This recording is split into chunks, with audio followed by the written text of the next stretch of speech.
Isang magandang araw po. Tayo po ngayon ay may project na pipinturahang bakod. At syempre po, bago po natin pinturahan, kailangan po natin itong lasunin at gumamit po tayo ng concrete neutralizer upang mapasuka po natin yung pong pader bago po natin pinturahan.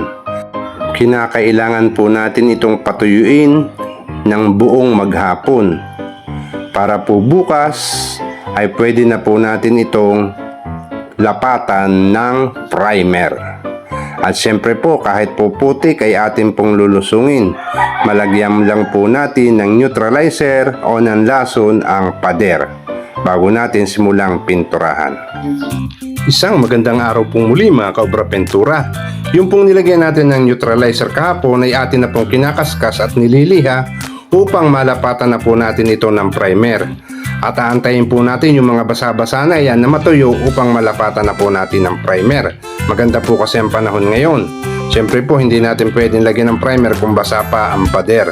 So ngayon po natuyo na po ang pader sapagkat ito po pinatuyo namin at sobrang tindi ng sikat ng araw ngayong araw na ito.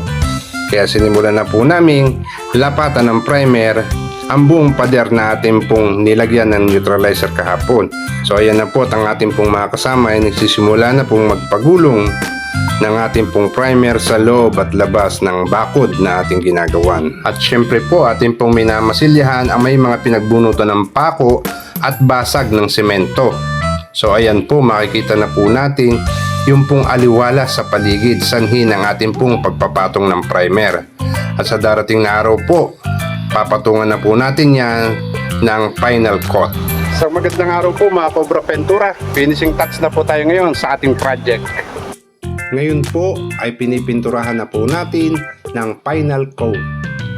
Ang kulay po sa pinipintura po natin yan sa pader ay seal gray. Yan, napakagandang kulay po. At yan po mga poste, yan naman po ay smoke gray. Napakagandang kombinasyon po nito sa mga bakod. Ganon din po sa ating mga walling ng tahanan. Napakagandang kombinasyon po ng mga kulay na ito. Maraming salamat po sa ating mga customer na patuloy na nagtitiwala kay Cobra Pentura. God bless po sa inyong lahat.